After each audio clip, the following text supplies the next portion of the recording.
Good afternoon, my dudes, and welcome to your specials for this week.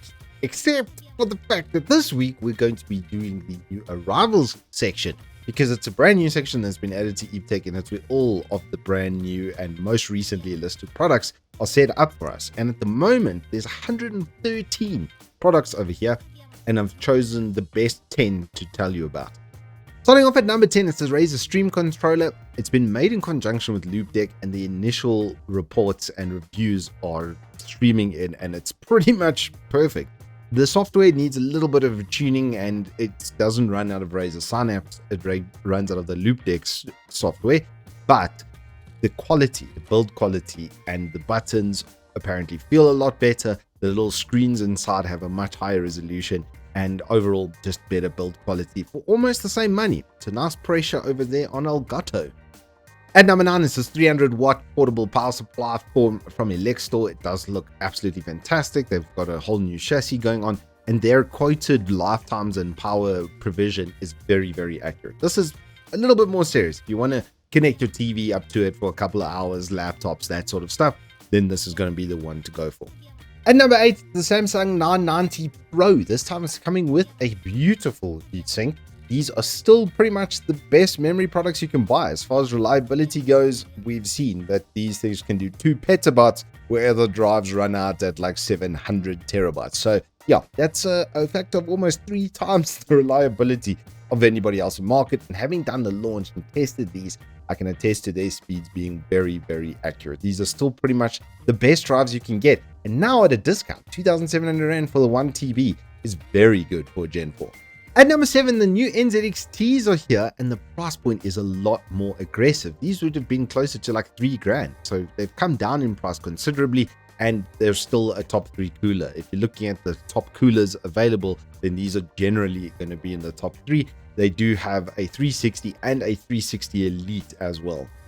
At number 6, this Dell Inspiron caught my eye. It is a little bit of an older model, but it's got the i5 G7, and the G7 is the top performing 11th gen. It's going to have really good power control, so you should get about 6 hours worth of battery life out of this sucker. It does come as well with 12 gig RAM and a 256 gig NVMe, all for 11.5. Like, it's very aggressively priced.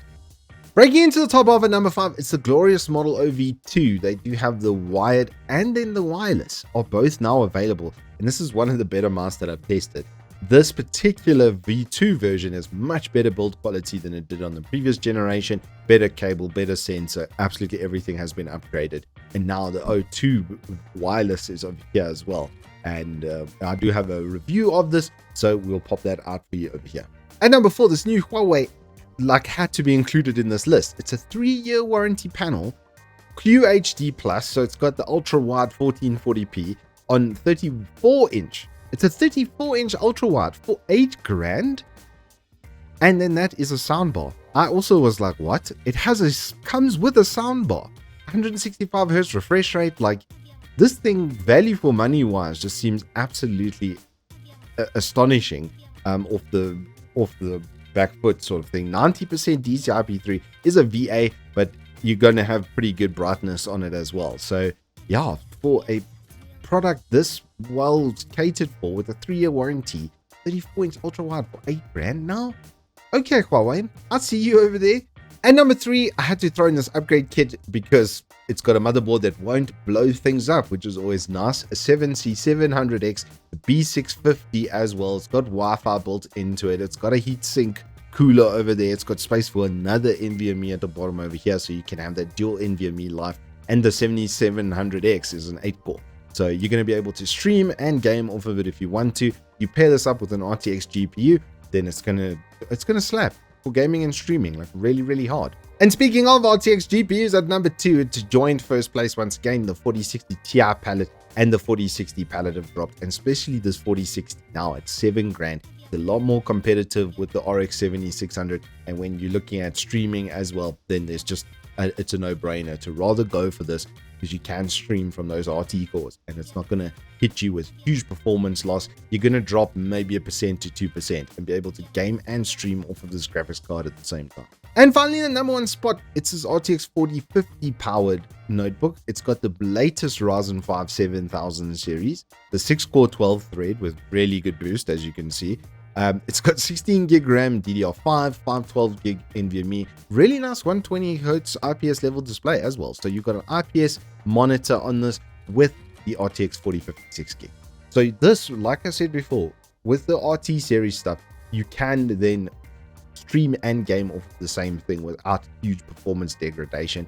The processor in this is going to be nice and beefy. There's basically nothing that you will throw at this that it'll whimper out on.